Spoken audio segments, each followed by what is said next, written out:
지금 계십니다. 자, 그럼 교수님, 교수님 준비되셨습니까? 반갑습니다. 안녕하십니까? 반갑습니다. 예. 강의해 주셔서 감사합니다. 아이고, 예.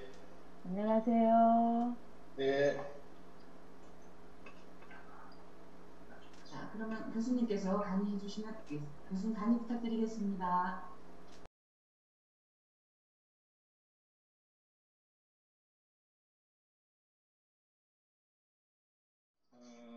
전보삼입니다. 이렇게 좀 이름이 특이하죠? 전보삼. 반대로 하면 삼보전이 됩니다. 네. 인터넷에 네이버 같은 데 들어가 보면 이제 저만 쭉 한 사람만 나오죠. 그래서 아마 조상님들께서 이렇게 그 IT 시대에 가장 적합한 이름으로 지었지 않았는가 이런 생각을 합니다. 저는 평생 한용운 스님에 대한 연구를 해서요. 그 동국대학에서 이제 그 한용운 스님의 화엄철학으로 그 학위를 하고 성남에 있는 신구대학에서 36년 이 교수로 있다가 정년한 지가 벌써 한 8년 됐습니다. 그리고 이 남한산성 요즘은 지킴이 이 노릇을 하면서 30년 전에 이 남한산성에 들어와서 이것은 호국 승군들의 의지가 서려 있는 민족의 어떤 자존의 땅임에도 불구하고 한낱 유원지처럼 이렇게 전락이 돼 있었어요. 그래서 이것은 그런 여기는 유원지가 아니고 여기는 정말 우리 백암 각성 스님을 비롯해서 호국 승군들의 의지가 여기는 약 300년 동안 여기에 남아 있는 곳이고 아주 중요한 불교사적으로 굉장히 중요한 의미가 있는 곳인데 이건 유원지가 아니다 해가지고 이 남한산성을 좀 사랑할 수 있는 사람들을 규합을 해가지고 여기서 이제 시민운동으로 시작을 해서 이 남한산성을 복원 정비하고 이 속에 있는 팔도의 그 우승군들이 활약했던 모습들을 정리하는 작업, 또 백암 스님에 대한 어떤 그 역사를 좀 정리해보는 작업 이런 것을 이 땅에 살다 보니까 저절로 하게 됐어요. 그래서 남한산성과 팔도 사찰이라는 책도 하나 냈고요. 그렇습니다. 오늘은 그 조선 팔도 도총섭인 백암 각성대사와 남한산성에 대한 주제로 말씀을 드리겠습니다. 우리 역사에서 16세기 후반 아주 그 커다란 변화가 일어나던 시대입니다. 동아시아의 국제 정세에서 아주 엄청난 변화가 일어나던 그런 시대에 각성 스님은 태어났습니다. 1575년에 태어났으니까요. 그래서 1660년에 이제 열반하셨으니까 스님의 그 법납은 한 85세 이렇게 됩니다. 이 시대에 이제 보면은 국제적으로는 북방계가 여진족을 중심으로 해가지고 북방계가 뭉쳐서 하나의 큰 기운을 이렇게 일으켰고요. 또 일본에서는 이 풍신수길이가 나타나서 일본이 굉장히 그 전국 시대였는데 이것을 이제 끝내고 통일국가로 성립을 시켰던 시대입니다. 이런 관계로 해서 우리 주변의 민족들은 조선에 대한 침략을 서서히 고조되어 가던 시대에 백암 각성 스님은 태어나신 겁니다. 이 백암 각성 스님은 그 나중에 생애에 가서 좀 자세히 얘기를 하겠습니다만은 여기서는 이제 우선 그 시대적인 그 시대의 배경을 좀 먼저 살펴보도록 하겠습니다. 우리가 잘 아는 남한산성 하면 이제 병자호란을 떠올리지 않습니까? 이 병자호란에 대응하기 위해서 이 남한산성을 이제 수축을 하셨는데 이 수축의 주 역할을 했던 분들이 전부 승려들입니다. 이 남한산성을 이렇게 애각을 따라 한번 돌아보면요, 전부 8km입니다. 근데 그 한 1km마다 절이 하나씩 있어요. 그래서 조선의 8도의 절이 다 들어와 있어요. 그리고 또 하나의 절이 하나가 더 있어요. 그건 본부 사찰이에요. 본부 사찰이어서 그러니까 절이 전체적으로 9개죠, 그렇죠? 9개인데 하나는 본부 사찰이고 각 도별로 하나씩 되어 있어가지고 이 성을 쌓고 관리하고 운영하고 한 것을 270년 동안 이것은 산성 승번 제도에서 이것을 해왔습니다. 근데 이 성, 이렇게 큰, 우리나라에서 굉장히 제일 큰 성인데요, 산성인데요. 이걸 이렇게 만들게 되었던 그 이유는 이제 그 16세기의 후반부에 커다란 이런 사회적 변화입니다. 특히 우리가 생각지도 못했던 그 임진왜란을 당했을 때요. 임진왜란을 당했을 때 일본군들이 조총이라는 신무기를 들고 왔어요. 그래서 평지성은 전부 다 사정권 안에 들어갔어요. 그래서 선조 임금이 7년 동안 이렇게 의주를 중심으로 해서 피난을 가면서 왕권에 대한 위신이 떨어졌죠. 그래서 이제 큰 성을 쌓아야 되겠다는 생각은 했지만은 임진왜란 뭐 7년 동안에 그 여러 가지 어려운 상황에 부딪혀서 결국은 성사를 못하고 큰 성을 쌓아야 되겠다는 그 생각만은 계속해서 선조실록에 보면 얘기들이 나오고 있어요. 그러나 성을 쌓지 못하고요. 그 뒤를 이었던 강해군도 역시 성을 쌓아야 되는데 이걸 쌓을 만한 그런 여건이 되지 못하고요. 전쟁의 그 뒤에 따라오는 피로에 의해서 여러 가지 문제가 많이 생겼어요. 그래서 결국은 이제 성을 쌓지 못하고 외교적인 전략으로 이것을 대응했어요. 그러니까 동북아시아에 큰 변화가 왔는데 그 첫 번째 변화의 모습이라고 하는 것은 이제 후금이라고 하는 나라가 북방계가 일어나서 후금이라는 나라가 만들어지면서 북방제가 명나라를 전통적인 중국인 명나라를 이렇게 공략하기 위해서 우리에게도 처음에는 이제 형제 정도의 그 관계를 하다가 나중에는 이제 군신 간의 관계로 하자고 하는 그런 조약을 맺자고 했을 때 우리가 그것을 반대했죠. 그러다 보니까 여러 가지 이제 문제가 생겨서 명나라를 치기 전에 먼저 조선을 침략해야 된다는 이런 생각을 하게 돼서 우리가 잘 아는 이제 교수님, 1636년에 병자호란이 일어나지 않습니까? 이런 것을 예상하고서 이 성을 교수님. 빨리 쌓아야 되는데 이 성을 쌓으려고 하니까 국력이 없어요. 어디 의지할 데도 없어요. 신하들은 매일같이 상소문 올리고요. 또 농민들도 상소 올리고요. 농사 언제 누가 지으라는 겁니까? 선비의 글은 언제 읽으랍니까? 하는 그런 상소가 빗발같이 올라오니까 임금께서도 성을 쌓는 일이 참으로 어려운 일이에요. 그래서 생각해낸 것이 인조는 16대 인조 임금은 그 승려들을 전국에 있는 승려들을 동원해서 이 성을 쌓으면은 되지 않겠는가 하는 생각을 하게 되죠. 그래서 교수님, 이 성 죄송한데 쌓는 화면이 안 넘어갑니다. 안 자료 넘어간다고요? 화면이. 네. 예, 제가 이제 그냥 하면은 여러분들 참고하시고요. 제가 네. 그냥 순서대로 그냥 이걸 네. 그대로 읽지는 않고 네. 예, 그냥 제가 이렇게 예, 알겠습니다. 예. 네. 예, 알겠습니다. 예. 네, 감사합니다. 예. 그래서 그 명청교체기에 우리가 그 후금국을 어떻게 대응해야 할 것인가 하는 애교적인 실패, 뭐 이런 것들이 이제 큰 겁니다. 그리고 이제 세 번째로는 이제 이 인조가 반정을 했죠. 혁명을 했는데 인조 반정에서의 그 공신록을 놓고서 서로 이렇게 공신록을 놓고서 1등급은 누가 1등급이고 누가 2등급이고 했는데 당연히 그 크게 활약했던 이괄이라는 장군이 당연히 자기는 1등급이 될 줄 알았어요. 근데 보니까 나중에 이 문관들한테 밀려가지고 무인이었기 때문에 2등급이 됐어요. 그래서 이괄이 난을 일으키지 않습니까? 이괄이 난을 일으킨 바람에 인조는 이 한양 도성을 내놓고 저 공주까지 피신해가는 그런 수모를 겪죠. 그러면서 이 남한산성 같은 큰 성이 있으면은 내가 이런 수모를 안 당할 건데 하는 생각을 하면서 빨리 이 성을 쌓아야 되겠다는 생각을 더욱 이제 굳혀가게 됩니다.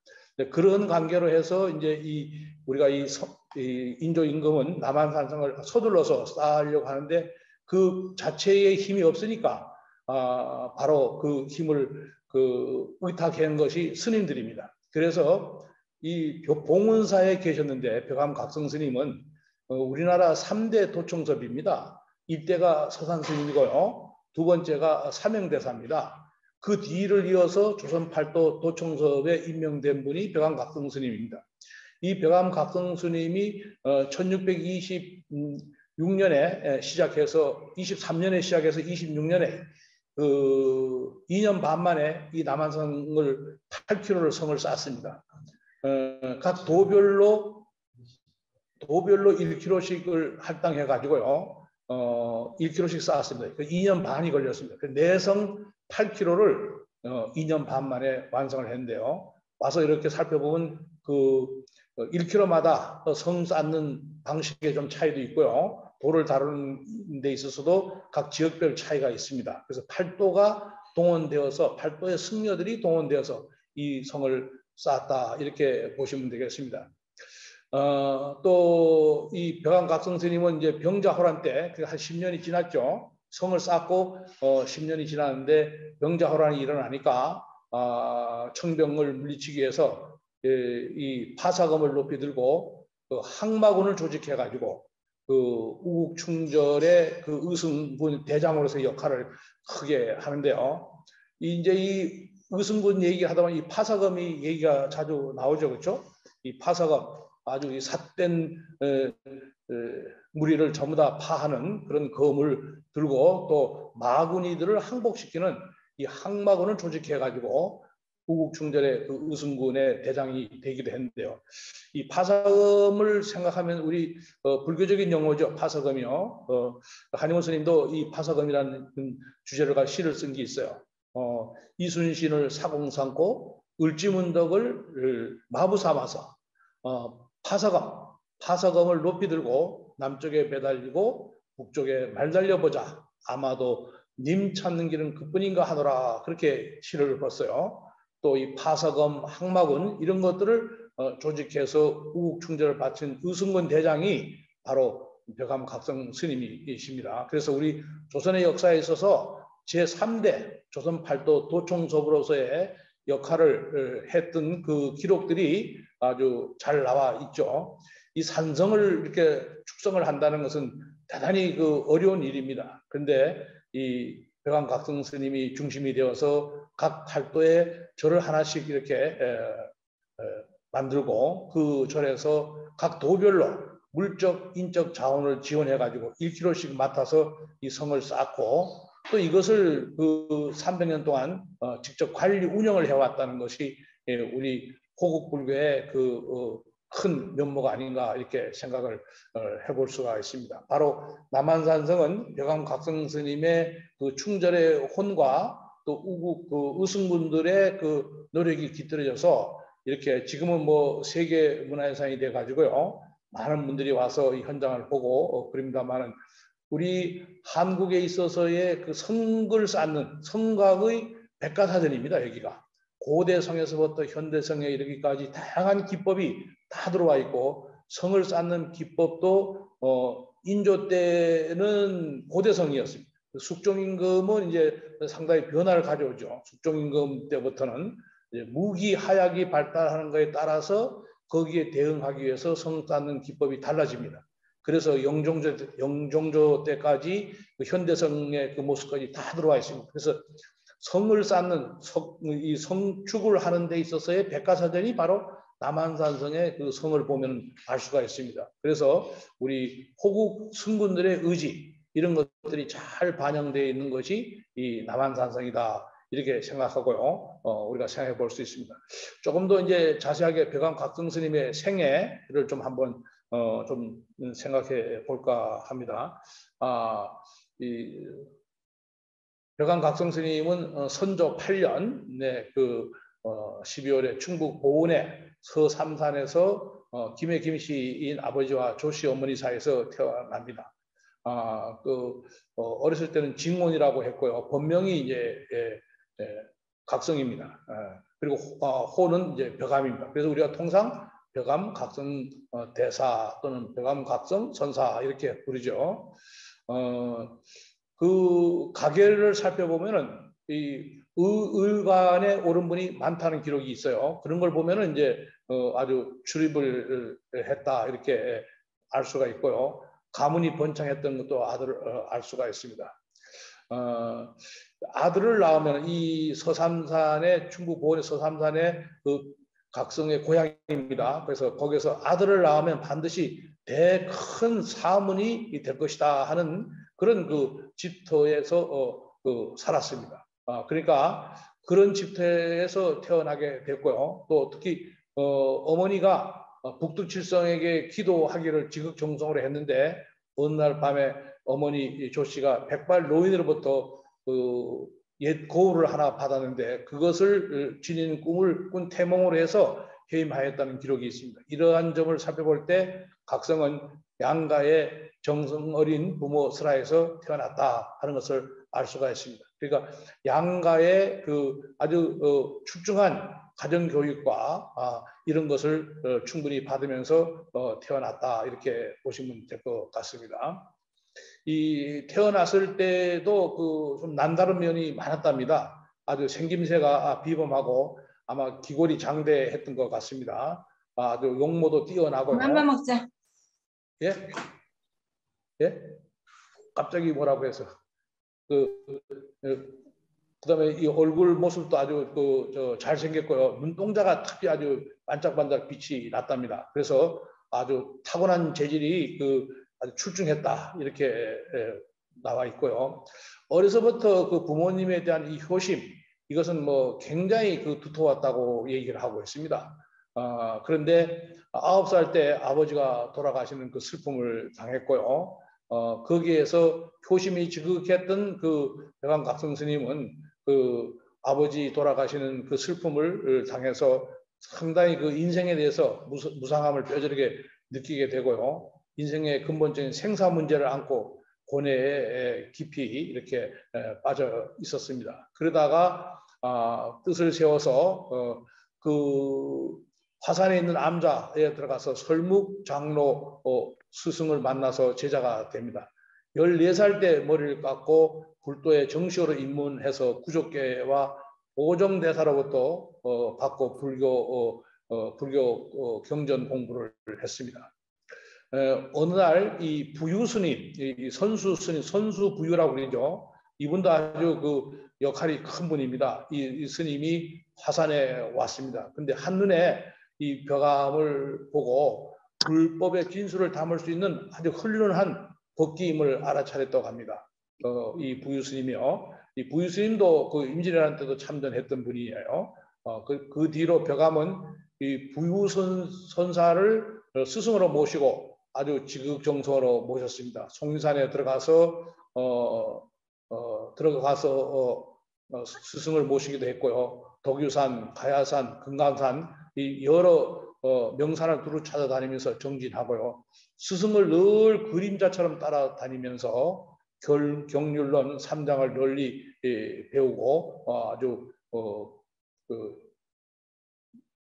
공부를 아주 정말 열심히 했습니다. 우리가 역사에서 아는 것처럼 선조 25년에 임진왜란이 일어나지 않습니까? 이때 그 스승을 모시고 부유 스님을 모시고 아주 큰 장검을 차고서 명나라 장수왕께 해전에서 외병을 물리치는 데에 아주 참전을 해서요. 큰 전과를 올렸습니다. 이때가 19살 될 때였습니다. 그래서 아주 청년으로서 아주 그 해전에서 아주 큰 역할을 했다 하는 것을 기록에서 볼 수가 있습니다. 전술적인 측면이라든가 또 인품이 상당히 출중했다. 이렇게 그 스님의 모습을 우리가 살펴볼 수가 있습니다. 임진왜란이 끝난 뒤에는 다시 그 스승을 모시고 이 가야산으로 들어가서 정진을 했습니다. 이 사명스님도 부유스님을 볼 적마다 훌륭한 시자, 제자를 두었다고 축하에 맞지 않을 정도로 아주 이렇게 그 축복을 받았던 것 같습니다. 명나라 장수 이종성도 해인사를 지나갈 때 벽암의 모습을 보고 아주 으뜸이라고 제일이라고 이렇게 그 칭찬을 했습니다. 부유선사에게는 백락의 마국간에 준마의 망하지만 많을 뿐 선사의 시야는 천리마와 같은 청년이라고 했습니다. 또 부유와 각성의 사제관계를 그 자기 나라에 있는 불도진과 도안의 관계에 비유해서 찬탄할 정도로 아주 인물이 출중했고 또 스승을 모시는 효성이 지극했고 또 이런 그 임진왜란 때는 해전에 참여해서 청년으로서의 역할을 단단히 했던 그런 상당히 장래가 촉망되는 그런 청년으로서의 그의 모습을 살펴볼 수가 있습니다. 벽암 스님은 이 스승 모시는 일에 물론 이 가정에서는 부모에게 효성을 다했고요. 또 스승 부유선사를 모시는 일에도 굉장히 철저하고 그 인품이 뛰어났습니다. 사람들은 부유 스님과 각성 스님, 그 스승과 제자 관계를 대불, 소불이라고 종종 했다고 합니다. 두 분은 어떻게 그렇게 정말 아주 대불, 소불로서의 그 존경을 표했다고 할 정도로 많은 분들이 그 뛰어난 인품에 감동을 받기도 했습니다. 그런가 하면은 또 너무 이렇게 뛰어나니까 또 시기 질 수도 있겠죠, 그렇죠? 강해군 때에 이 조금 이상한 그런 분들이 그 풍수설로서 이 관중에 관을 출입하면서 부유 스님과 각성을 모함해서 이분들이 그 무고하게 되어가지고 그 감옥의 옥사에 갇히는 그런 일도 생깁니다. 그런데 스승과 함께 태연하게 부동자세로 앉아 있어서 그의 덕행에 감복이 되었습니다. 사람들은 그 얘기를 듣고도 역시 큰 부처님과 작은 부처님이 두 분이 어쩌면 그렇게 두터운 우정 속에서도 어려움에 있어서도 의연하게 견뎌내는가 할 정도로 찬탄을 했다고 그럽니다. 이 강해군도 나중에 이 스승과 제자 이 두 분이 죄가 없음을 알아차리고 다시 이분들에게 절로 돌아가서 정진할 것을 이렇게 부탁을 했습니다. 그 이후에 이제 강해군 때는 벽암 각성 스님은 봉은사에 머물러 계셨는데요. 봉은사도 거기에 계실 때 이제 판성교 도총섭에 직함을 내렸고 많은 하사품도 내었습니다. 그곳에서 많은 사대와 교류를 갖게 되었는데요. 이 다음 주 수요일 날에 이런 그 교지라든가 그 내용들 이런 것들을 전부 다 제가 PPT로 다시 보여드리고요. 오늘은 주로 이 강의로서 이렇게 하도록 그렇게 하겠습니다. 이 남한산성 이제 축성에 대해서 좀 우리가 살펴볼까 합니다. 남한산 축성 이 국가의 요청에 부응해서 벽암 각성선사가 사명대사의 뒤를 이어서 팔도 도총섭이라는 중책을 맡아서 전국에 있는 의성군들을 통솔해서 남한성에 축성하는 일을 전담했다는 이 사실이 조선왕조실록에 아주 인조조에 보면 장사하게 나와 있습니다. 그리고 또 남한지라고 하는 이 남한산성에 관련된 그 이야기입니다. 남한지라고 하는 역사책에 또 그 기록이 같은 기록이 나옵니다. 인조 갑자년 축성시 이승각성이 유의팔도 도총섭이고 전임성력 소집팔도 승군으로서 차영성내각사 분장팔도 부역승군 공개등사 고각사 시유주관하고 각도 의승입번 급승 충절 제중군 주장지명이고 개성내고사의 자갑 자시라 이 망월최고 옥정 차지 기여칠사 개신장 독림최우 영원 우만치 개임수 성사 구사 각장 군기하야 이렇게 나와 있습니다. 이 뭐냐면 인조 갑자년에 것은 인조 2년인데요. 이때 남한산성을 축성을 하기 위해서 벽암 각성께서 팔도 도총섭을 해서 도총섭으로서의 그 성력의 전체의 책임을 맡고서 여기에 들어와서 이 성내에 있는 각 사찰을 팔도의 사찰로 분당을 시켜가지고 승군들과 함께 이 성을 쌓았다 하는 그런 내용이 나와 있는 내용입니다. 이 승군 대장으로서의 산성 축성의 대임을 전적으로 벽암 각성에게 의탁을 했다 이렇게 볼 수가 있습니다. 조선 8대에 소집된 이 의승군들은 성내에 8사에 배치되어 있습니다. 원래 이 남한산성에는 망월사와 옥정사라고 하는 두 절이 고려시대 절이 있었습니다. 그래서 7개를 더 벼강각성 스님께서는 축정을 사찰을 창건하게 됩니다. 개원사, 국청사, 천주사, 남단사, 한흥사, 장경사, 공인사 이렇게 해서 이렇게 절을 더 창건을 했어요. 이 안에다가 8사를 플러스 하나 해서 본부 사찰에서 9개를 했는데 이 사찰은 전부 다 변기창하고 하얗고 불량미 이런 것들을 다 확보하고 있었습니다. 그러니까 100%의 종교시설이라고는 종교시설이라기보다는 군막 사찰입니다. 국가를 지키는 사찰의 역할입니다. 이 호국의 정신이라는 것을 우리가 좀 생각해 봐야 되겠는데요. 호국이라고 하는 것 어떤 정권이나 어떤 그 지지하는 그 사람들을 위해서 하는 것이 아니고 국가와 민족이라고 하는 큰 단위에서의 그 나라 사랑의 정신입니다. 나보다도 더 국가와 민족을 먼저 생각하는 그 정신을 이 남한성에 오면 역력하게 볼 수가 있습니다. 이 호국 의승분들이 이 성을 쌓으면서 어떤 마음으로 쌓았을까? 뭐 국가가 크게 이렇게 그 무슨 물적 자원을 지원해 준 것도 아니에요 보니까. 그런데 이 성을 쌓았는데 내가 이 세상에 태어나서 이렇게 큰 국가적인 역사가 벌어져서 이 역사에 내가 동참해서 이 성을 쌓는 일을 할 수 있다는 것은 내 생애에 있어서 가장 큰 영광이다. 이런 생각을 가지면서 이 성 쌓는 일에 정말 이 아주 기꺼운 마음으로 동참을 했습니다. 그래서 이 남한성의 이 9개 사찰들이 그 호국 승군들의 그 의지가 아주 잘 이렇게 나타나 있는 겁니다. 요즘같이 뭐 이것저것 따지고 뭐 임금 따지고 뭐 그런 것이 아니고 국가의 큰 역사가 일어났다고 하는 것, 이것을 강조하면서 내가 바로 이 시대에 태어나서 그 역사에 참여할 수 있다는 것, 이것이 내 삶에 있어서 가장 큰 기쁨이라고 하는 이런 것들을 우리가 생각해 볼 수 있다고 해볼 수가 있습니다. 이 남한산성은 현재는 이 망월사, 개원사, 장경사, 국청사 4곳만 남아 있고요.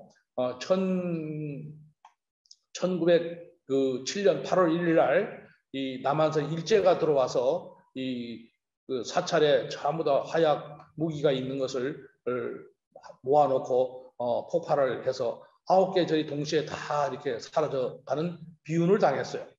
그러다가 망월사, 개원사, 장경사, 국청사 이 4곳만이 지금 현재 복원이 이루어져 가지고 남아 있고요. 5곳은 그대로 현재 폐사지로 남아 있습니다. 5곳의 주춧돌만 남아 있고요. 아주 보면은 남한산성을 이해하는 데는 이 사찰의 그 위치, 또 서로 간에 어떻게 통신하고 어떻게 서로 연락하며 어떻게 일을 같이 도모해 왔는가 하는 것을 알 수가 있습니다. 이 9개의 절은 이건 개별적인 절이 아니고요. 이 9개가 모여서 하나가 된 곳입니다.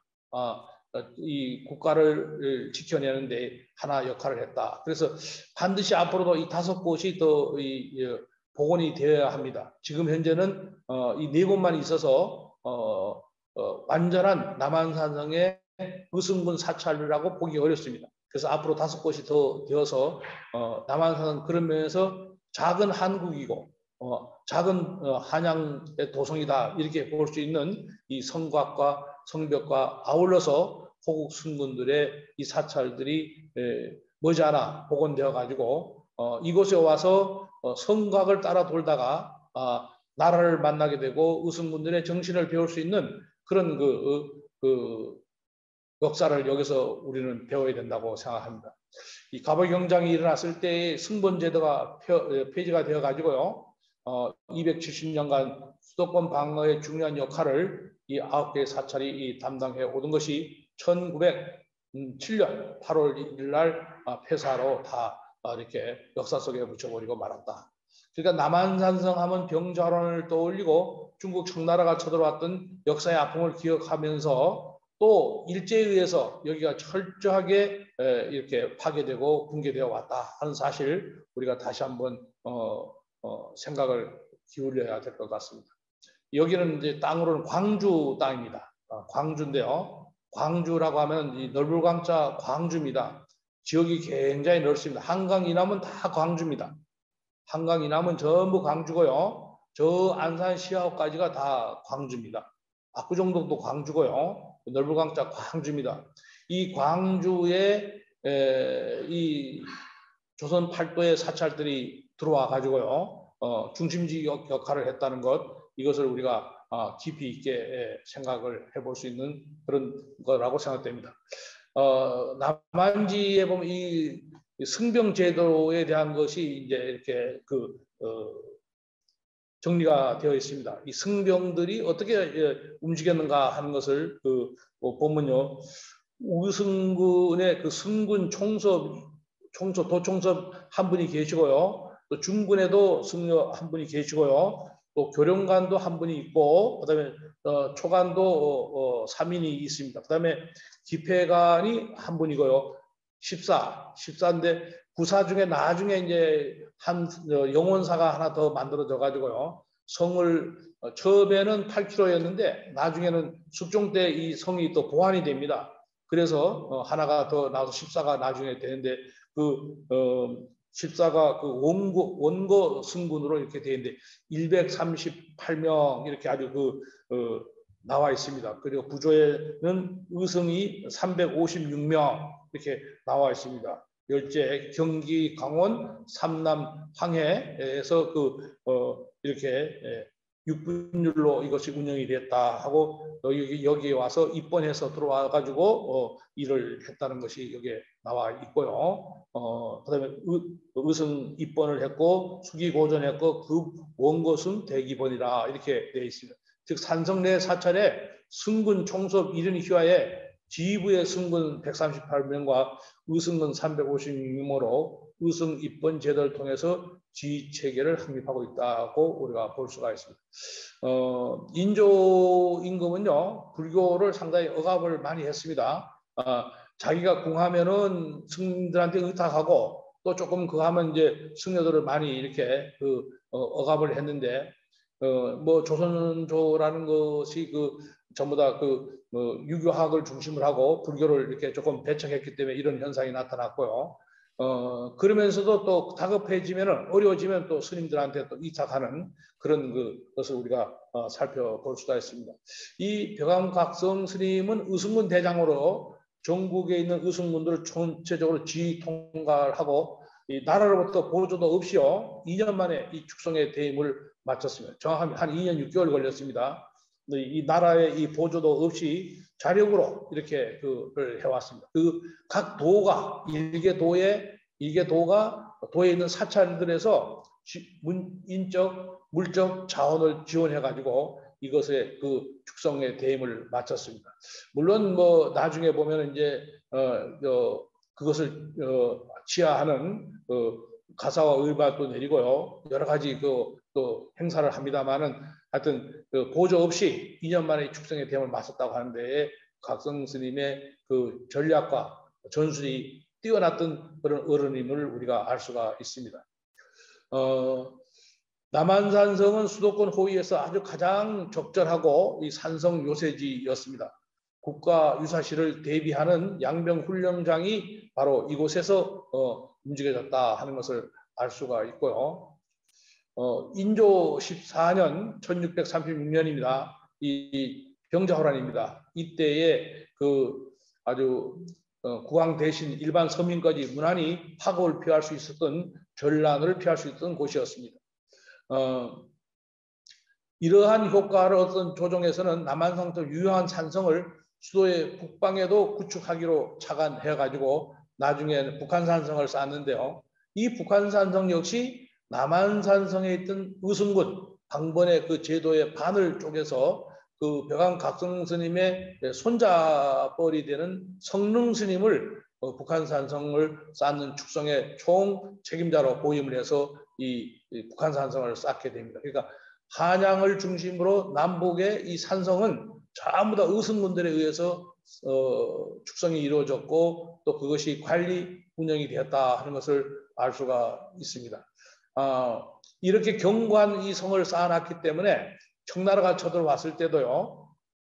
청나라는 자기네 진지를 지금 저 가락시장 있는 쪽입니다. 거기가 진터라고 할 수 있는데요. 거기다가 진지를 쳐놓고 남한산성을 이제 공략을 했습니다. 대대적인 공방을 벌였는데도요, 남한산성은 아주 요새화되어 있어서 이 성이 무너지지 않았습니다. 아무리 공략을 해도 남한산성을 뚫을 수가 없는 거예요. 그래서 그들이 착안했던 것은 남한산성 공략보다는 강화성을 함락하자. 그래서 강화성으로 총력을 기울여서 강화성에 있는 강화성에 피난가 있었던 왕세자, 왕비 이런 그 사대부들을 이 송파에다가 전부 무릎을 꿇겨 놓고 인조 임금들어 일가 친척과 대신들이 다 여기 와서 무릎을 꿇고 있으니까 성을 열고 나와라 해서 인조 임금이 할 수 없이 여기서 47일간 항전하다가 나가서 청나라가 요구하는 그 전쟁에서의 졌다고 하는 것을 받아들이면서 그 300구고도례를 통해서 그들을 인정을 하게. 그래서 아주 이 성 자체는 요새화되어 있기 때문에 전혀 난공불락입니다. 그래서 이 스님께서 벽산 각성 스님께서 진두지휘하시면서 성을 꼼꼼하게 이렇게 다 이렇게 성을 쌓고 보면은 그 의성군들의 그 애환과 그들의 그 어려움도 또 기쁨도 그 성돌에 보면 나와 있어요. 재미난 이야기들이 많습니다. 아주 그것이 나라를 사랑하는 큰 그 호국의 정신, 그 불교에 빛나는 애국 정신 이런 것들이 발휘되어서 기쁨의 성을 쌓았다 이렇게 볼 수 있습니다. 뭐 보조 없이 했지만은 굉장히 아주 충만되어진 그런 그 마음에서 이 성을 쌓았다. 부처님의 그 뜻과 부처님의 그 정성으로 이 성을 쌓아왔다 하는 것을 아주 훌륭하고 헌신적인 그런 것들을 노력해 왔다는 것을 나중에 알고서요 왕으로부터 치하도 받죠. 즉 인조 4년 11월에는 그 사령을 받습니다. 보은 원교 원조 국일도 대선사라는 시호와 함께 가사와 바루가 특별히 하사되었는데요. 이 시호와 가사와 바루는 지금 굴의 함사에 있습니다. 보물로 되어 있어요. 그리고 의승군 활동 이 상황에 대해서는 조선왕조실록 인조대부터 고종에 이르기까지의 그 상세한 기록이 있는데요. 이런 것들을 몇몇 학자들만이 지금 보고 있는데 이런 것도 우리가 다 일반인들 좀 호국 불교의 그 이상이 뭔가, 나라 사랑의 어떤 정신이 이렇게 성을 쌓고 나라를 지켰는가 하는 것들을 좀 이해할 수 있는 그런 의승군 기념관 같은 것이 이 남한산성에는 반드시 앞으로 만들어져야 된다 그렇게 생각을 해봅니다. 정말 그 종교적인 깊은 신심에 의해서 이 성이 만들어졌고 또 이 성이 400년 동안 큰 역할을 해왔고 우리 민족을 지켰다 하는 측면에서 이 남한산성을 우리가 이해를 해야 되는데 지금까지는 우리가 잘 몰라서 이 남한산 자체를 일제에 의해서 파괴되고 또 50년 동안 남한산성이 파괴되고 또 해방 이후에도 우리가 50년 동안 남한산성을 또 파괴했어요. 우리도 같이요. 100년의 남한산성은 파괴가 되었는데 다행히 그래도 1999년부터 남한산 복원 정비가 이루어져 가지고 지금은 세계문화유산으로 정리가 되었습니다. 7년 됐습니다. 세계문화유산 된 지가요. 지금에 와보면 그때와는 예전과는 많은 차이를 알 수가 있는데 이제는 세계문화유산인 이 남한산성의 우뚝한 모습 것을 볼 수 있는데 이 모습에는 바로 벽암각성 스님과 팔도의 의승군들의 활약 이런 것들이 아주 잘 나타나 있다 이렇게 볼 수 있고 벽암각성 스님의 그 노고와 진도 지 통솔하셔서 이 팔도의 승군들을 잘 이렇게 협력을 해와서 이 성을 완성했다는 점, 또 그것이 얼마나 단단하게 이루어졌기에 400년이 되어도 아주 변함없이 그대로 성체는 그대로 남아 있습니다. 위에 있는 여장 부분은 그 부분은 좀 이렇게 헐렸다가 다시 이렇게 쌓기도 했지만은 성체, 성벽 그건 아주 그대로 지금도 그대로 400년의 모습을 그대로 간직하고 있는데요. 그 하나하나가 부처님에게 그 기도하듯이 아주 하나하나가 정성과 기도의 그 원력으로 만들어졌다 하는 것을 알 수가 있습니다. 그런 면에서 벽암 각성 스님을 중심으로 해서 그때 동참했던 나라 사랑의 큰 뜻에 동참했던 그 스님들의 역할 이런 것들을 우리가 다시 한번 살펴볼 수가 있습니다. 그 다음에는요, 병자호란 시에는 이 성을 쌓고 완성해놓고 다시 저 불의 하음사로 내려가셨는데요. 이제 청나라가 쳐들어왔다 하는 이런 그 소식을 접해서 이 벽암각성 스님은 항마군을 조직합니다. 항마군을 조직해가지고 이 남한산성으로 진격해 오는 그 이야기들, 그것들을 한번 좀 살펴보도록 하겠습니다. 이 인조 반정 이후에요, 신명배금의 애교 노선이죠. 우리가 명나라, 중국의 전통적인 4대의 명나라를 가까이 하고 이 후금을 배척하는 그런 그 애교 노선을 하게 됩니다. 인조임금의 등극이라고 하는 것은 그 선대가 광해군 아닙니까? 광해군께서는 이 북방계를 무시할 수 없어서 양다리 애교를 거쳤습니다. 그래서 양다리 애교를 거쳤고 명나라는 이제 그 세력이 상당히 약화되어 가지고 이 금나라한테 위협을 받는 상황이 됩니다. 근데 이 명나라가 우리 임진왜란때 우리를 도와주지 않았습니까? 그래서 이 후금이 명나라를 위협을 하니까 명나라는 이 조선에 대고 원병을 요청을 합니다.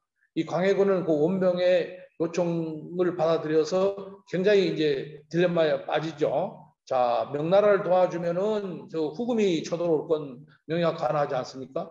그런데 인조 반정의 명분이라는 건 뭡니까? 광해군이 양다리 애교를 거쳤다 하는데 이 신명과 이 금나라를 같이 이렇게 도와줬다는 얘기죠. 그러니까 금나라를 우리가 후금을 가지고 우리가 보통 뭐라고 하면 오랑캐라고 그러지 않습니까? 어떻게 오랑캐를 도와줄 수 있겠는가 하는 것이 이제 큰 하나의 그 사건이 됩니다. 광해군은 그 오랑캐를 도와줬다는 그 연유로 해서 결국은 이제 반정을 만나게 되지 않습니까? 그러니까 인조 임금이라는 분은 신명배금 사상에 젖어 있을 수밖에 없죠. 그렇게 되니 어떻게 됩니까? 반드시 이 금나라가 후금이 이 조선의 그러한 태도에 대해서 가만히 있지 않겠죠. 그래서 인조 임금이 이제 쳐들어오게 되는데 특히 이 인조가 이제 후금이 쳐들어오게 되는데요. 이 쳐들어오게 되는데 여기에 또 결정적인 역할을 한 것이 공신록을 놓고서 그 이갈 장군이 이 난을 일으켜서 문제를 크게 만들죠. 근데 이갈은 결국은 이제 그 얼마 못 가서 우리 원병들한테 붙잡혀서 다 일망 정리가 됩니다. 그런데 그 이갈을 추종했던 사람들 중에 상당수가 그 후금으로 도망을 가서 그 후금으로 하여금 저 조선은 인조 임금은 임금이 아니다. 그렇게 얘기를 하면서요. 정통성이 없다. 그 얘기를 하면서 그 조선으로 침략해 들어갈 것을 오히려 그 이갈이 추종자들이 그런 그 역할을 하면서 우리 이 남한산성뿐만 아니라 조선의 모든 정보를 다 갖다 줍니다. 그러면서 그 인조 후금이 쳐들어갈 것을 요청하니까 우리가 그 병자호란보다 그 한 10년 전에 그 정묘호란이 있었습니다. 정묘호란 때는 그냥 우리 서로 가까이 지나자 하는 정도의 맥락을 고쳤는데 이제 이렇게 되니까 후금은 우리를 그 신하의 나라로 할 것을 요구해 왔습니다. 군신의 의로서 할 것을 요구해 왔는데 이것을 우리가 받아들일 수 없죠. 또 후금은 이제 좀 더 세력을 키워가 청나라라고 하는 명칭으로 황제의 나라라고 하는 것을 개최하고 조선에 대해서는 그 왕자를 불모로 보내서 사죄하라 하는 것을 했는데요. 또 조선을 공략하겠다고도 협박해 왔습니다. 이러한 요구를 우리 조선왕조가 받아들일 리 없죠, 그렇죠? 인조는 이것을 받아들일 수 없습니다. 이러한 사실을 빌미로 해서 청태종이 12만의 대군을 이끌고 조선을 진입해서 감행한 것이 바로 이른바 인조 2년 병자호란입니다. 이 병자호란이 일어나는데 상당히 빠른 시간에 우리를 이렇게 침략해 들어왔습니다. 우리 조선에서는 그것에 대해서는 제대로 된 준비가 완벽하지 못했습니다. 1936년 찬 겨울 바람이 일기 시작한 12월 1일 날 이 청나라 태종은 12만의 대군을 인솔해서 아주 조선 침략에 나섭니다. 이 압록강을 건너고 9일의 압록강을 건너고요. 11만의 선봉부대가 서울로 육박해 들어왔습니다. 그러니까 이 청군이 압록강을 건너서 조선을 침입했다는 이 급보가 중앙에 전달된 것은 12일이었습니다. 이 급보를 전해 받고서 13일 날 왕세자 왕비는 강화도로 갔고요. 임금은 14일 날 이제 출병을 해서 강화도로 가시겠다고 생각했다가 길이 막히는 바람에 다시 방향을 바꿔서 이 남한산성으로 들어오게 됩니다. 이 인조와 세자, 무백관을 대동하고 남한성 들어왔는데 이때도 지금도 마찬가지입니다만 이 세상을 지배하는 논리가 두 가지가 있죠. 이 속도가 빨라야 됩니다. 근데 우리는 이 속도 자체의 개념이 없었어요. 그들은 5일 만에 압록강을 건너서 5일 만에 진격해 들어왔는데 우리는 파발마가 오는 속도하고 하루 차이가 날 정도였다니까 우리가 얼마나 그 속도에 둔감했는가 하는 것을 알 수가 있습니다. 그 빠른 속도, 우리는 보병이 기준인데 그들은 기마병이죠. 말 타고 달린 기마병이에요. 그러니까 그 속도전 앞에서 우리가 속수무책입니다. 그렇게 되면 우리가 어떤 방법이 있는가? 우리는 강화로 가야 되는 겁니다. 강화로 가서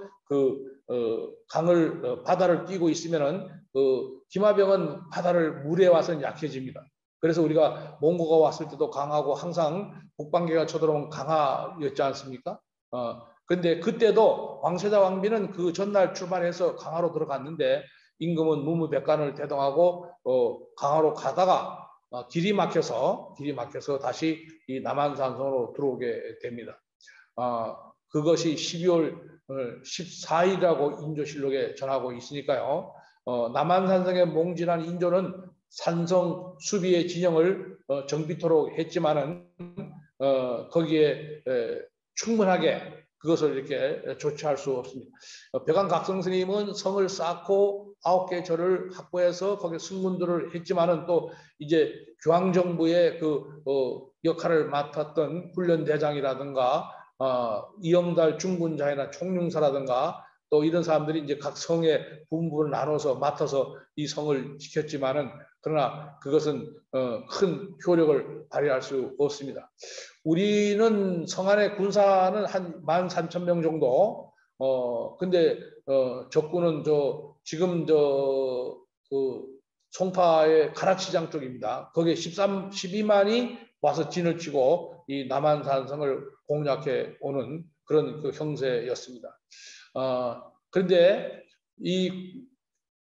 여기 와서 고립문에 빠져 있지만은 지방에서 이 구원병들이 일어나서 오는데요. 이 구원병들이 오다가 이 목적지에 남한산까지 오지 못하고요. 이 남한산성 바로 외곽에서 다 이렇게 어려움을 겪게 됩니다. 이 험천에서 또 이제 이 구원병들이 상당히 어려움을 당하는데 험천은 어딘가 하면 지금의 험천은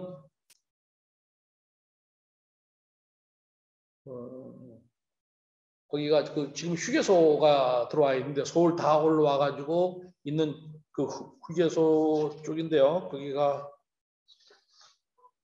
죽전 휴게소입니다. 죽전 휴게소 쪽에서 이제 우리 구원병들이 남한성 오지 못하고요. 또 광주 쪽에서 오는 이 경상우도에서 올라오는 사람들은 쌍령에서 다 막히고요. 용인으로 올라오던 이 호서 지방에서 올라오던 구원병들 광교산에서 무너져서 남한산은 완전히 이 절망적인 상태가 됩니다. 이러한 사실을 알게 된 이제 벽암각성 스님께서는 지리산에 계시다가 국가의 종묘 사직을 위해서는 전국에 있는 사찰이 총 골기에서 오랑캐를 처부시하는 경문을 보내서 항마군을 조직해서 애국 활동을 또다시 전개했습니다. 이 국가의 존망이 이태로 소식에 접한 벽암각성 선사는 법의를 벗고 군복으로 갈아입고 분연이 일어나서 전국에 경문을 날려서 우승군 3,000명을 모아서 이 삿된 무리를 몰아내고 파사 현정하고 정법을 세우자는 항마군을 조직해서 남한산성으로 북진에 돌입합니다. 이 3,000의 의승군들의 그 기세는 하늘을 찌를 듯 했습니다. 그들은 우리들이 가지고 있는 이 몸뚱아리는 다 공허하다는 부처님의 그 가르침에 따라서 자주정신을 수호하려는 결의에 철저했습니다. 바로 부처님의 교리 그대로 따라서 우리 몸뚱아리는 공허하다 하는 사실, 그것을 아주 이렇게 실천에 올렸습니다. 의승들은 모두 법의를 벗고 군복으로 갈아입고 국난의 고통을 불도의 힘으로 극복하리라는 이 대소원을 발언하기 시작을 하는데 그 앞장에 벽암각성 선사가 있습니다. 이 대소원을 발언했다는 것은 나 중심이 아니라는 거죠. 나는 없고 국가가 있습니다. 나는 없고 국가가 있다. 국가를 위해서는 내 몸 하나를 기꺼이 던질 수 있다고 하는 그런 그 큰 소원을 발휘를 했던 겁니다.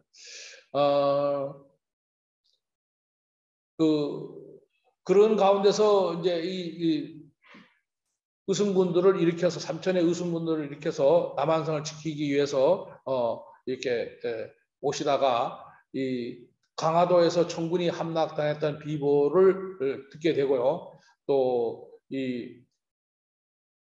이 장계를 보내서 항복할 것을 요구하는데 이 강화 함락과 더불어서 군신의 처자 200여 명이 청군 진지에 송치해서 참상을 목독해 하니까 산성은 더 이상 버틸 힘이 없고 인조는 드디어 출성을 하게 되었는데요. 이 소식을 판교까지 와가지고 지금 판교까지입니다. 벽암각성 스님이 알게 됩니다. 그래서 더 이상 진격을 하지 않고 거기서 이미 임금이 나가서 항복을 했다는 소식을 듣고 다시 벽암각성 스님은 이렇게 남한산성으로 가던 길을 멈추고 다시 이제 사찰로 구례 하엄사로 이제 돌아가게 되죠. 전란에 직접 참여는 못합니다. 이 벽암각성 선사께서는 그 일진의 기회조차 잃어버리고 통안의 가슴을 치면서 남쪽으로 되돌아갔습니다. 이 항마군의 세력은 호남 일대 관군과 아주 다툴 정도로 우세했고 그때의 사정을 하엄사에 있는 이경석이 찬한 벽암 비명에 아주 기록이 잘 되어 있어요. 하엄사에 가면 아주 큰 그 비가 있습니다. 그 비가 바로 벽암각성 스님의 그 비문이 되겠습니다. 병자 제 병자년에 지리산에 있었는데 문차하행 남한 급오 고읍 유중활 오석역광인 황희 보제 위종 국사의기 인좌 시축의 계의이기 격소 남성 내부자 수천 상졸이 북진 도문 적태 통곡 이남 이렇게 되어 있습니다. 여기서 주목되는 것은 벽암각성 스님께서 불교도의 애국심을 일깨우기 위해서 눈물로 외쳤던 그런 그 내용입니다. 우리는 나라의 국민, 나라 없이 불자가 있겠는가? 우리는 나라의 국민이고 더구나 널리 중생을 구제함을 근본 이념으로 삼고 있는데 나라가 위급하니까 자시하지 말고 군복을 입고 일어서자라고 하는 이 아주 비장한 호소를 이렇게 하셨던 겁니다. 나라 사랑의 정신이 이 대비의 원력으로 나타났습니다. 대비의 원력으로 나타났다. 이 얘기는 사명대사가 의성을 모을 때도 했던 얘기와 비슷한 내용입니다. 자비의 신앙을 애국의 실천으로 승화시키고 파사 현정의 정신을 항마호흡하는 애국심에 직결시켰던 것입니다. 정말 위대한 정신이라고 생각합니다. 이런 위대한 정신이 있었기에 오늘의 우리가 있지 않았겠는가 생각을 해봅니다. 파사현전의 정신으로서 항마호흡하는 애국심을 직결시켰던 것이다. 요즘같이 이런 그 문명이 발달한 사회에 있어서도요, 이 호국 정신이 없고 이런 애국심이 없으면 그 집단은 사라집니다. 글로벌 시대라 하더라도 초현대라 하더라도 국경이 없는 이런 시대라 하더라도 집단의 애국심이 사라지면은 그 집단은 없어지는 겁니다. 이 애국심이야말로 우리를 지켜내는 가장 기본적인 정신이 아닌가 생각합니다.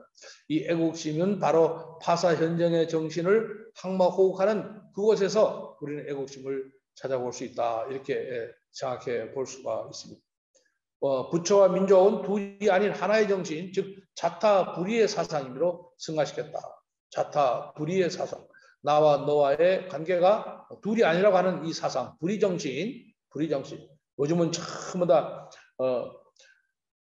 나누죠, 그렇죠? 쪼개고 나누고 남은 전부 인정하지 않고 자기끼리만 놀라고 하는 이런 풍조, 이런 풍조에 우리가 이 불의의 정신, 둘이 아닌 하나의 정신, 이 굉장히 중요하게 우리가 생각이 든 정신이 아닌가 생각합니다. 자타가 전부 다 불의하다, 둘이 아니다고 하는 것, 이런 것들을 우리가 높이 승화시키는 그런 불교의 호흡 정신으로 우리가 이것을 잘 승화시켜야 된다고 생각합니다. 우리나라 불교인의 전통지 원흉무예의 인용하고 나라 사랑의 큰 정신, 이것이 민족 역사에서 실현시킨 조국의 하신으로서의 벽암 스님을 우리가 살펴볼 수 있을 것 같습니다.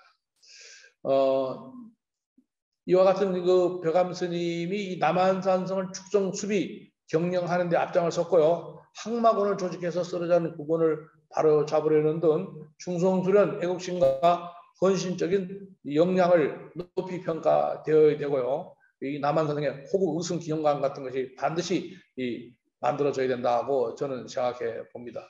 그래야지 나라가 살고 불교도 살고 우리 모두가 다 사는 길이라고 생각해 봅니다. 이 벽암 스님은 1940년에는 쌍계사에 돌아가서 옛 사찰을 중수하고요. 또 쌍계사뿐만 아니라 구례 함사를 또 중창을 하고요. 참 역할을 많이 하셨습니다. 또 호남 관찰사로서의 규정 도청섭으로 임명을 받은 무주의 적산산성에 있는 그 사고를 보호하는 일에도 또 앞장을 쓰셨습니다. 나라를 위한 일이라고 하면 항상 당대의 벽암 각성 스님이 앞에 있었다 하는 것을 우리는 생각해 볼 수가 있습니다. 이 국가적인 중대 임무를 부여받기 이전에 중대 임무가 생기면 항상 앞장을 섰던 분이 벽암 각성 스님이다 이렇게 생각해 볼 수가 있습니다. 1642년 해인사에 돌아와 계셨을 때 사명대사의 뒤를 이어서 일본의 사신으로 파견하고자 정부가 했는데요. 그 말을 듣고 벽암 스님은 말을 달려 서울로 향하던 중 모병으로 갈 수가 없게 되어서 일본 자신의 자리를 사면할 수밖에 없었다. 이 사명대사가 맡았던 애국적 대일 애교 활동 우리가 잘 알고 있지 않습니까? 일본에 가서 일본 사람들의 그 잘못된 점을 크게 꾸짖어 주시고 또 우리 일본에 대해서 조선의 그 당당한 애교적인 활동을 했다고 하는 그 역할을 사명대사가 안 계신 그곳에서 벽암 각성 스님이 뒤를 이어서 맡고자 했던 나라의 의도로 보아서 각성 스님의 애국적 역량 이런 것들이 대단히 뛰어났고 또 우리가 충분히 그 내용을 짐작하고도 남는다 이렇게 볼 수가 있습니다. 그 이후에는 이제 백운산의 상산함에 머물렀고 1640년 복외산에 들어가서 법석을 열었고 이 왕자 효종이 그를 만나 하음종지를 배웠다고 기록이 나왔습니다. 효종 임금이 또 이제 인조의 다음을 17대 효종이죠. 하음종지를 배워서 벽암 스님을 아주 큰 스님으로 이렇게 모셨다 하는 것을 알 수가 있습니다. 1640년 가을 법주사에서 아주 가까이 지은 희연 스님이 응거했는데 그 희연 스님이 다시 하암사로 가서 입적을 하니까 그도 하암사로 가서 지내다가 제자들에게 도업을 힘써 구근에 보답할 것, 사후에 비를 세우지 말 것, 이런 유언을 한 뒤에 입적을 했습니다. 나이가 86세가 됐고 범납은 73세였습니다. 백안각성 스님은 16세기 후반에 태어나서 17세기 전반까지 사시면서 가장 어려웠던 임진왜란, 병자호란 이라고 하는 이 공난 앞에서 끝까지 불도로서의 어떤 사명, 국가를 사랑하는 그 정신으로서의 그 자비화신으로 사시면서 불교가 아니었더라면 쓰러져가는 나라의 구분을 누가 이렇게 바로 세울 수 있었을까 할 정도로 앞장섰던 큰 스님으로서 우리가 이 도업에 힘써서 구근에 보답을 할 것, 항상 나라 은혜에 대해서 큰 보답을 할 것, 또 사후에 비를 세우지 말라고 유언했는데 나중에 보면 이제 사리탑도 세우고 뭐 비석도 세우고 했어요. 보면 이제 사리는 조계산 송강사, 조계산 송강사, 지리산 하암사, 종남산 송강사, 송리산 법사 이 네 곳에 나누어져 있고요. 각성 스님의 그 탑비는 구례하암사에 아주 큰 대비가 있죠. 벼감대사비가 있어요. 법주사에도 벼감대사비가 남아 있고요. 완주에 있는 송강사에도 이제 송강산 각성의 승탑인 벼감당 부도가 남아 있습니다. 다음번에 이런 자료들을 전부 사진으로 하나하나 다 정리해서 PPT로 보여드리도록 그렇게 하겠습니다. 스님께서는 늘 참되고 깨끗하고 굳세게 이 세 가지의 경계를 지침으로 삼아서 제자들을 교육했다고 합니다. 이것은 바로 서산 스님이나 사명 스님, 선수 부유 이런 큰 스님들께서 부탁했던 기강의 재정돈을 이어받아서 구체적으로 실천한 그런 것이라고 생각합니다. 기강을 제대로 세우고 참되고 깨끗하고 굳세게라고 하는 이 세 가지 경계의 지침을 늘 후학들에게 강조했다고 하는 데서 오늘 우리가 다시 한번 이런 의미를 되새겨 봐야 되지 않을까 생각해 봅니다. 준비된 자료는 이 정도로 얘기를 하고요. 여러분들 뭐 질문 있으면 질문을 좀 받도록 그렇게 하겠습니다. 모두들 얼굴 한번 보시세요. 시간과 함께 수고하셨습니다. 해주셔서 감사합니다. 네. 고맙습니다. 다음 주에 다시 수고하셨습니다. 뵙겠습니다. 잘 들었습니다. 전체 종료하겠습니다. 전체 종료하겠습니다. 네, 감사합니다. 조 교수님 수고하셨습니다. 다음 주에 뵙겠습니다. 다음 주에 뵐게요. 교수님 감사합니다. record